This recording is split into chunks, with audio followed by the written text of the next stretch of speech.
पाकिस्तान बरोबर तुम्ही क्रिकेट खेळायला परवानगी देताय? आपल्या देशाची टीम ही पाकिस्तान बरोबर आता क्रिकेट खेळणार. मग तुमचा गरम सिंदूर गेला कुठे? जो घराघरात जाऊन तुम्ही सिंदूर वाटणार होता तो सिंदूर गेला कुठे? लावायचं कुठे तो?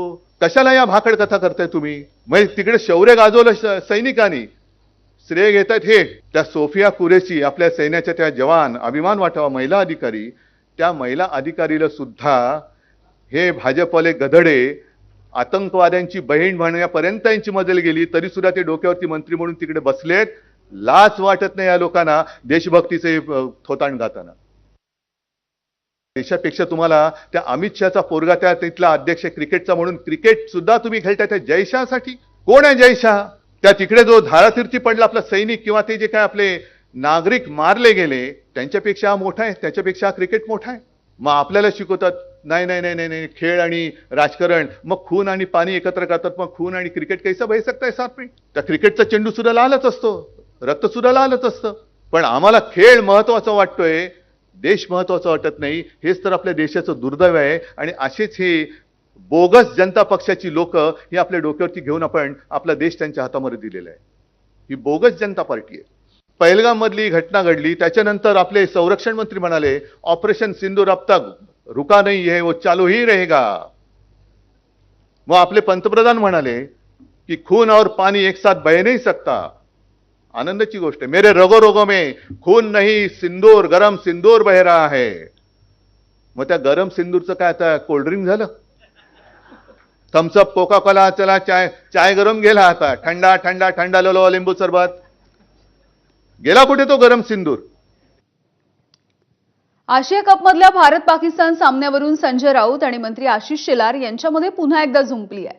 संजय राऊत यांनी आयसीसीचे अध्यक्ष जय शहा यांचं नाव घेऊन टीका केली, तर त्याला आशिष शेलार यांनी सुद्धा प्रत्युत्तर दिलंय.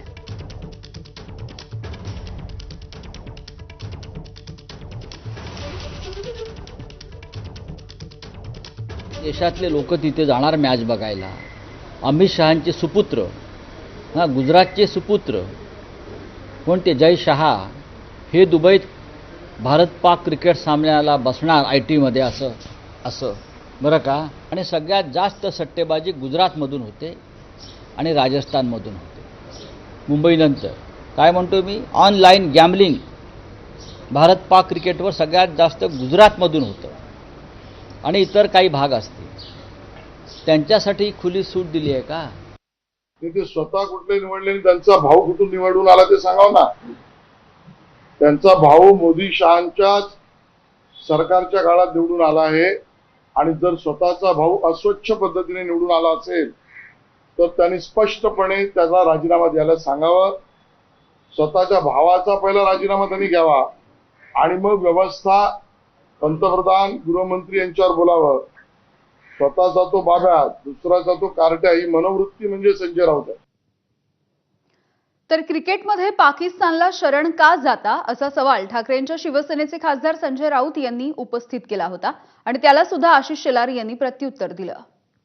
देशाला मान्य नाही की ऑपरेशन सिंदूर संपलं नसताना अशा प्रकारे पाकिस्तान बरोबर क्रिकेट खेळलं. पाकिस्तान शरण आला होता म्हणता ना, पाकिस्तान शरण आलाय ना, मग क्रिकेट कसले खेळ? तुम्ही क्रिकेटमध्ये का शरण जाताय त्यांना?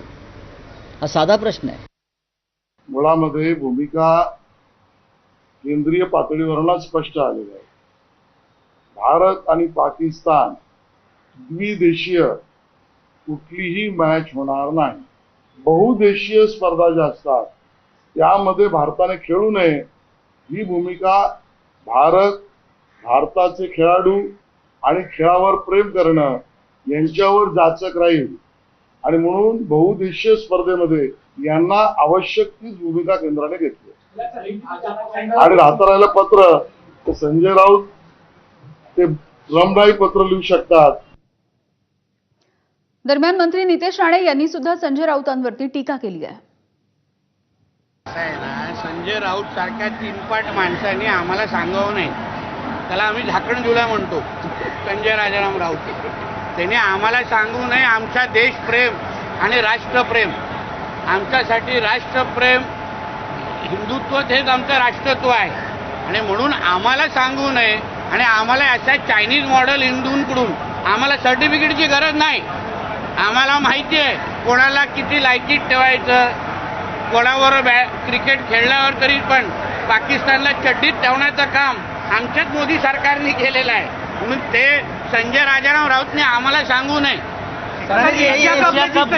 एवढं सांगावं, इंडिया पाकिस्तानच्या मॅच मध्ये ते इंडियाच्या बाजूने असणार की हा पाकिस्तानच्या बाजूने बुरखा घालून उभा राहणार.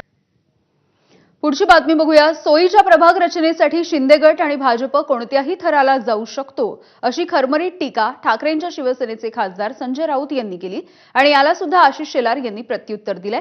तर राज्याचे उद्योग मंत्री उदय सामंत यांनी सुद्धा संजय राऊतांचा खरपूस समाचार घेतला.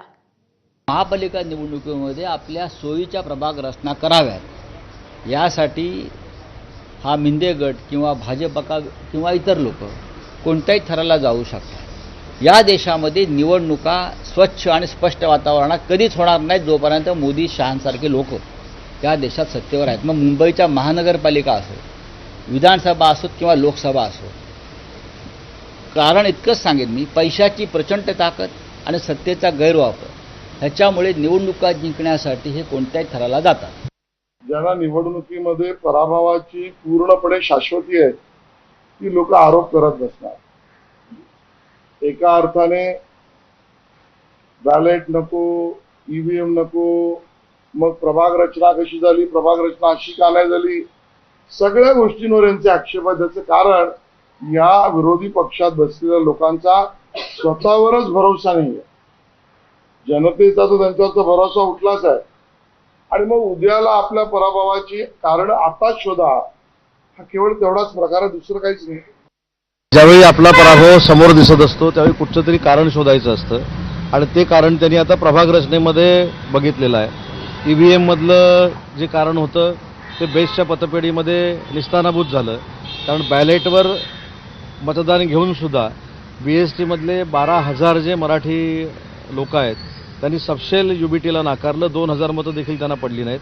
त्याच्यामुळे तिसरं कारण आता स्थानिक स्वराज्य संस्थेला सामोरं जात असताना कुठचं शोधायचं, तर त्याच्यामध्ये आता जे आपण सांगितले की प्रभाग रचनेमध्ये जो प्रभाव आहे तो देवेंद्रजींनी आणि एकनाथ शिंदे साहेबांनी टाकलेला आहे. राज ठाकरे आणि आशिष शेलार हे राजकारणामधले पक्के मित्र. मात्र गेल्या 4 महिन्यांपूर्वी या मैत्रीमध्ये कटुता निर्माण झाली अशी चर्चा सुरू झाली होती.